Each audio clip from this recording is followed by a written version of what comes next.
Guys, it's Nicole and I'm back today diving into two series on my channel, one being the stash dive into the summertime collaboration that I'm hosting. This is the list of prompts that I gave everybody, and then I double dipped into my Creating with Collections Volume 4, which is also in collaboration with Sarah Scraps. However, Sarah does not have a video today. I kind of had an extra one and I didn't want to let too much time get away before I could get to the video, so I was like, you know what, I'm gonna go ahead and post it, and I've got enough supplies in my kit to keep going. If you guys have been around for a while and you've seen me do a Creating with Collection series, you know that I can eke out way too many layouts with scraps that most people would say are done, but it's something that my brain won't turn off and I just kind of keep going. So for today's layout, I am heavily leaning into a lot of the what I would consider scraps of my kit. These are a bunch of still good chunks of paper, but they're not full 12-inch pieces. Some of them are from the 6x8 pad that I've used part of, and there's still a good chunk of some of my favorite patterns. So I had been wanting to do something with these dies that I bought a while ago. These are from Scrapbook.com under their house brand, and they're just these long skinny strips. I believe they're kind of intended for slimline cards, but you guys know me, I tend to shop products that will double dip as far as cards and layouts, and typically I will use them on a layout before I get to using them on a card. So I just took those scraps and I grabbed a die and just kind of ran it through. I am also using a sketch from the bundle that I've been working through for a very long time. It's the 6x6 paper pad sketches for one-page layouts, I believe is what it's called. I'll post a link down below to the bundle, to my playlist where all the other videos are at. Typically I would run them as their own layouts and their own videos on my channel, but every once in a while I will kind of double dip into some of my own self-issued challenges, and I really wanted to use that sketch, and that sketch shows a whole bunch of strips of paper. And knowing that I was kind of itching to use these dies, I was like, you know what, this is going to be perfect. Let's just go ahead and do this. And then I don't have to sit here and cut a bunch of strips of paper. I can kind of let the dies do it for me. And then each pass, I'm getting anywhere between, I think, 3 and 6 of these little strips at a time. So it's also kind of taking away the decision of what paper, how wide do I need to cut it, how many do I need to cut it, that kind of thing. I just kind of sat here and I cut a whole bunch of them, and I'm not even thinking about placement at this time. I'm just kind of going with some of my favorite patterns that I have left over. This pink one I don't have a ton of. It was only in the 6x8 pad. I really wish it had been included in the full size paper pack. So that one I save every little scrap, and I've gotten way more than I ever thought I would out of it. So that was kind of surprising.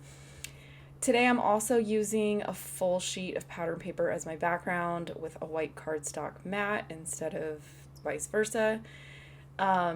I don't necessarily love this yellow pattern, but only seeing bits and pieces of it as a frame was a perfect solution for me. And I don't feel like I'm wasting a whole sheet of paper for it to be the background because it's not a favorite. So I'm not gonna gut a square in the middle and try to eke out as much of this paper as I possibly can. This is one of those times where I'm 100% okay with using it and being able to check off, I've used an entire sheet of paper and kind of move on. And then with those strips, I just took this punch that I had used in a previous video. I'll pop a link to that up here in the upper right in case you missed that. It's just a punch from Stampin' Up! That does kind of the inside and outside edge of a banner.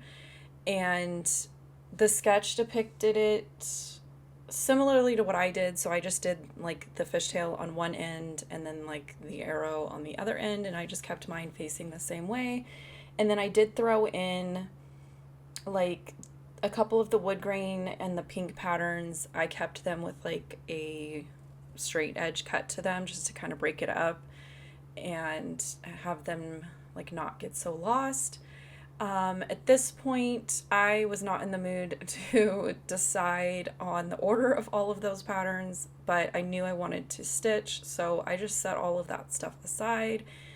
I pierced holes going around the edge of that white cardstock. I just used a ruler and a piercing tool, and I eyeball it. It's one of those things where the more you do it, the better you get at it, and you kind of learn your preferred spacing. However, there are rulers out there that have like stitching guides that you can just kind of allow the ruler to dictate where the holes go. I did mess around with like the placement or the order of my patterns, and as soon as I kind of had a rough idea of, okay, I like this, I just slapped some washi tape on it so that it doesn't move too much. And it's not really, I'm not using the washi tape like I normally would, where I pick up like letters and I want them to stay together and I want to put the glue on the back and slap it down as like one unit.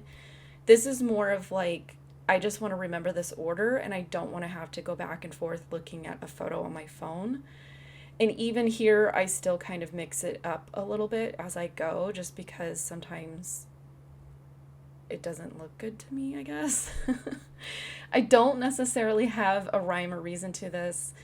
I actually prefer doing more of like a monochromatic or like a tone on tone thing because it makes more sense to my brain and it's a little easier to pick the patterns.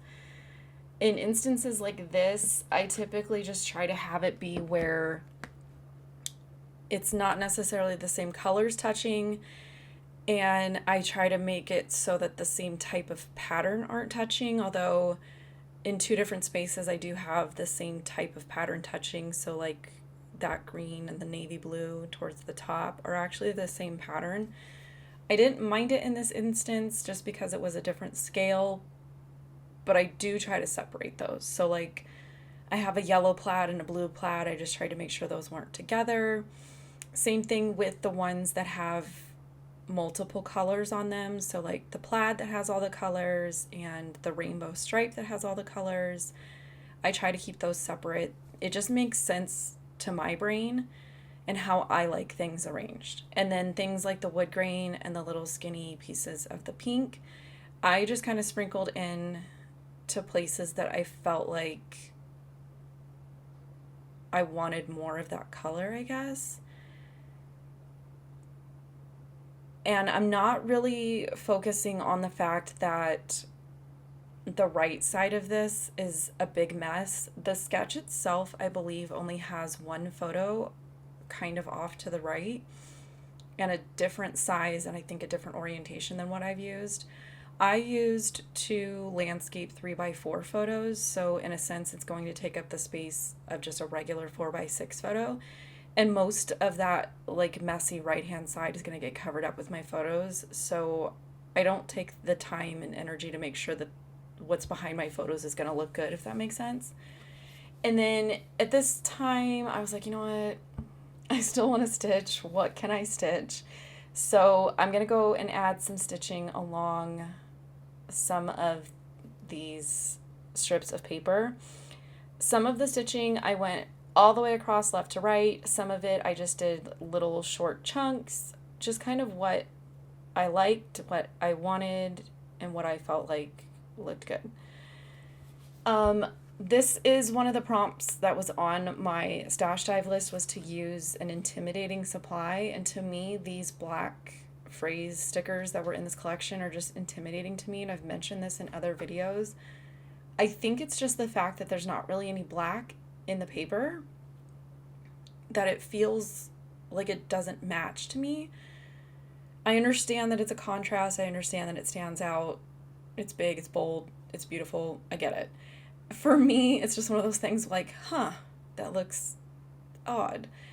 I think if they were navy or even like cream, something, it would have been more in line with my style and my type of thing. But that wouldn't go with the whole point of this series for me. The whole point of the stash series itself was to kind of get some stuff used up, which was why I put use an intimidating supply on there, to make myself stop avoiding things like this. And then with the Creating with Collection series, this is the 4th time I've done it. Every time I learn what I like and what I don't like in products, and it's helped me with spending and shopping and kind of only buying what I feel like I really love and what I know I'm going to use. But in the Creating with Collections process, I find myself also kind of finding ways to use things that I don't necessarily love, but it's like the challenge of, okay, I don't love it. How can I use it, and how can I use it in a way that makes me appreciate it more? And so I'm not really sure where I was trying to go with this, but anybody that's been around for a long time and has watched these series kind of knows what I'm getting at, where from start to finish, I don't have a plan. I know things that I love, I know things that I hate, and some things that I hate at the beginning I end up using, and I end up being like, you know what, I actually enjoy it. The finished product makes everything better. I still probably wouldn't purchase it on my own, but I'm glad I used it, and I'm glad that I kind of stretched the creative muscles, that I had to do to get to that point. So I think that this phrase was meant to go together. Some of the phrases that were in the foam stickers, I kind of mixed and matched. Some of them I did try to keep together just because I was like, I don't know how I would use these in any other way. And this was what I would consider like a generic enough title to use for something like friends playing at the park. So I am getting super low on those floral die cuts, so I'm doing my method of, if I can cut it in half and have it feel like there's 2 flowers, that's what I do. Sarah was definitely smart to buy 2 packs of florals. I was not. I accidentally bought 2 sheets of stickers, and I have learned that the 1 sheet of stickers I don't love in itself, so having 2 of them has been a challenge. So I feel like next time, if I were to ever do this with another Cocoa Vanilla collection, I kind of know, go heavy on the things that I enjoyed the previous time, and I won't have to, I don't know, I won't have to be like sad that I've used them up. These are those stickers.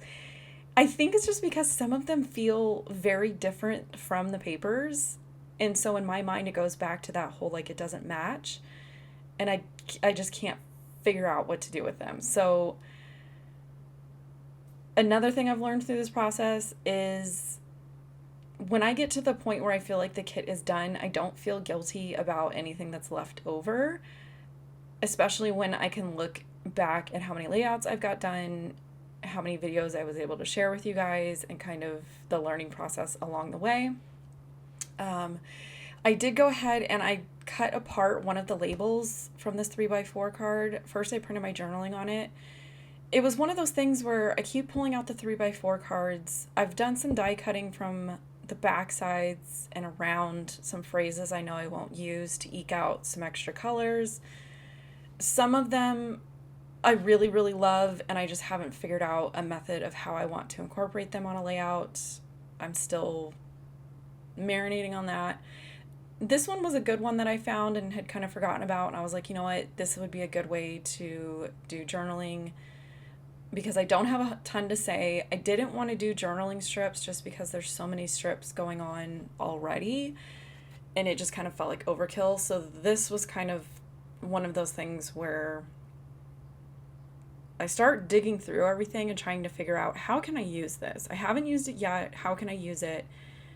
And the answer may not be on the current layout that I'm doing. Sometimes I'll think of something and I'll write it down and I'll be like, okay, let's try this the next time. And there's some stuff that I pull out from layout 1 all the way to layout 20 in some instances, and I still didn't find a use for it, but I tried 20 times, and so I feel like it got its it kind of got its job done, and it's okay to let it go if I don't end up using it. I did go through a bunch of the tiny hearts that I had already made and really tried to use up the ones that were already made. I don't think I actually cut any extras for this one. I think I needed to cut some more white layers, but I pretty much used the ones that I had already cut.